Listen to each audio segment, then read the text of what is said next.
Yo, wala mo ng luto ganap ngayon. So naisipan kong i-prepare yung kusina or lababo na magiging parte ng mga videos ko soon. So yes, tutuloy-tuloy na natin to. So makikipagkwentuhan muna ako sa inyo habang naglilinis yung isa dyan.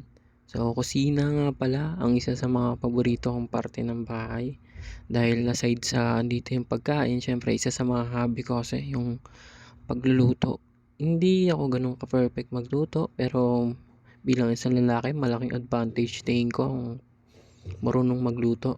So, okay ba? Ano bang parte ng bahay ang trip nyo tambayan? Speaking of tambay, sabi ng iba, pag tambay ka daw, wala ka daw pangarap.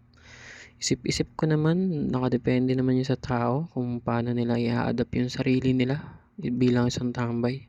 Di ba katulad ko, tambay ako, pero hindi dahil gusto kong maging tambay, kundi dahil may mga bagay pa ako na gustong gawin. Alam niyo yun? Oo, nasa age na ako na dapat pinaghahandaan na yung future, pero para sa akin kasi hindi mo naman masasabi kung may future eh, 'di ba? Pwede ngayon, bukas magbago yung lahat. Kaya kung may mga bagay ka na gusto mong gawin, wag mo ipagkakait sa sarili mo yun na maranasan mo. Problema kasi hindi naman nawawala yan eh, 'di ba? Yung pressure lagi naman nandyan. Nasa tao naman kung paano niya patitibayin yung sarili niya. Ang bagay lang naman yun, dapat hindi mo ipagkait sa sarili mo eh yung mga bagay na gustong gusto mong gawin, at dapat ginagawa mo ng paraan para maging masaya yung sarili mo. Kasi sabi nga sa Bible, don't worry about tomorrow, kasi hindi mo naman alam kung may bukas pa eh. Alam mo yun, kung may mga bagay ka na gusto mong gawin, gawin mo na ngayon. Kaya kung ano naman yung pinagdadaanan natin ngayon, tingin ko way ito para mas maging tumibay at maging mas matatag.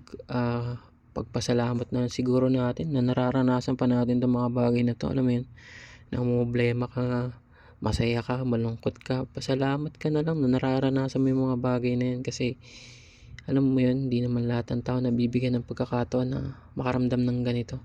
Kailangan mo lang siguro talaga ma-appreciate kung ano yung mga bagay na nasa iyo ngayon. Alam ko sa mga nakakilala sa akin, hindi ito yung Renan na nakasanayan nila. Pero masarap kasi sa pakiramdam na yung kilala nilang ikaw eh hindi ikaw. Marami nagsasabi porket hindi ka na active na pag-iiwanan ka na. May mga bagay kasi na kailangan minsan ikaw na lang ang nakakaalam para hindi na lang nagiging komplikado sa iba. Way na din siguro to para mas ma-embrace ko yung sarili ko sa lahat.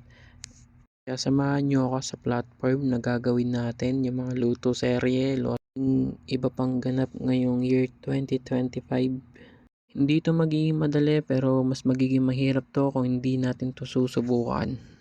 Samahan nyo ako sa platform na papasukin natin. So, grind to. Try natin mag-upload ng mga marami pang videos kaya sana ma-appreciate ng iba.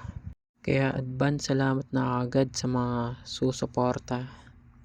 At salamat sa maiksing kwentuhan. Salamat sa mga makikinig. Tapos na din tayo maglinis. So, tamang panggap talaga ako. Kala mo talaga totoo eh. Hindi yan totoo guys, nagpapanggap lang ako. Hindi ako ganyan sa bahay. Siyempre joke lang.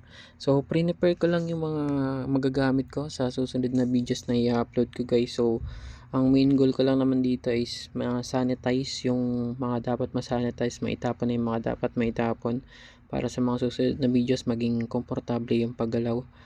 Pwede nyo ako i-follow guys, pero bawal rekta sa bahay. Pwede nyo din i-like and share, pero bawal ako maging kabit. Abangan nyo yung mga kalokohan na magagawa natin soon. Dami nag-sponsor ng spaghetti guys. Halatang hindi kami mahilig sa spaghetti. Parang wala naman nangyari. Minontage pa. Kala mo talaga wala naman nangyari. Ganun pa din. Ginawa mong motor, ang kulit mo eh, no? Mga collection ko nga pala ng mga kalakal guys. Ayan sila. Tama ka na boy. Masyado ka nang makulit. Itabi mo na yan. Ikapi mo na lang yan.